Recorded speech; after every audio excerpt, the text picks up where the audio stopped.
Judicial അന്വേഷണത്തിലെ terms of റഫറൻസിൽ ഉൾപ്പെടുത്തേണ്ട നിർദ്ദേശങ്ങൾ എന്തൊക്കെയെന്ന് തീരുമാനിക്കാനാണ് LDF convener Vaikom വിശ്വന്റെ നേതൃത്വത്തിലുള്ള ഉപസമിതിയെ ഇടതുമുന്നണി നിയോഗിച്ചത്. സമിതി ഇന്നലെ യോഗം ചേർന്നിരുന്നു.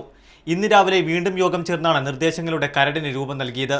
മുഖ്യമന്ത്രിയെയും ഓഫീസിനെയും അന്വേഷണ പരിധിയിൽ ഉൾപ്പെടുത്തണം എന്നാവശ്യം തന്നെയാണ് പ്രധാനമായും ഉപസമിതിയും നിർദ്ദേശിച്ചത്. ഇതിന്റെ ഭാഗമായി മുഖ്യമന്ത്രിക്കും ഓഫീസിനുമെതിരെ ശ്രീധരൻ നായർ നൽകിയ രഹസ്യമൊഴിയും അന്വേഷണ പരിധിയിൽ വരണമെന്നും പറയുന്നു. സോളാർ തട്ടിപ്പിലെ പണം എങ്ങോട്ട് കൈമറിഞ്ഞു എന്നന്വേഷിക്കണം എന്നതാണ് നിർദ്ദേശിക്കപ്പെട്ട മറ്റൊരാവശ്യം. പ്രധാനമായിട്ടുള്ള പോയിന്റ്സ് എല്ലാം ഏകദേശം ധാരണയായി അതിൻ്റെ ഡ്രാഫ്റ്റ് തയ്യാറാക്കി. പ്രധാനമായിട്ട് ഹൈലൈറ്റ് ചെയ്യുന്നത് ഈ ടേംസ് ഓഫ് റെഫറൻസിൽ CMൻ്റെ പങ്കും അദ്ദേഹത്തിൻ്റെ ഓഫീസിൻ്റെ പങ്കുമാണ് നമ്പർ 1. അതിനുശേഷമുള്ളതെല്ലാം ബാക്കി എല്ലാ കാര്യങ്ങളും. ഇതിന് ഒരു ഭാവിയിൽ നിയമം വേണം. ഈ തട്ടിപ്പിൻ്റെ പണം എവിടെയാണ് പോയതെന്ന് അന്വേഷിക്കണം. ആരുടെ കയ്യിലാണ് ഈ പണം പോയതെന്ന് അങ്ങനെ നിരവധി നിർദ്ദേശങ്ങളുണ്ട്.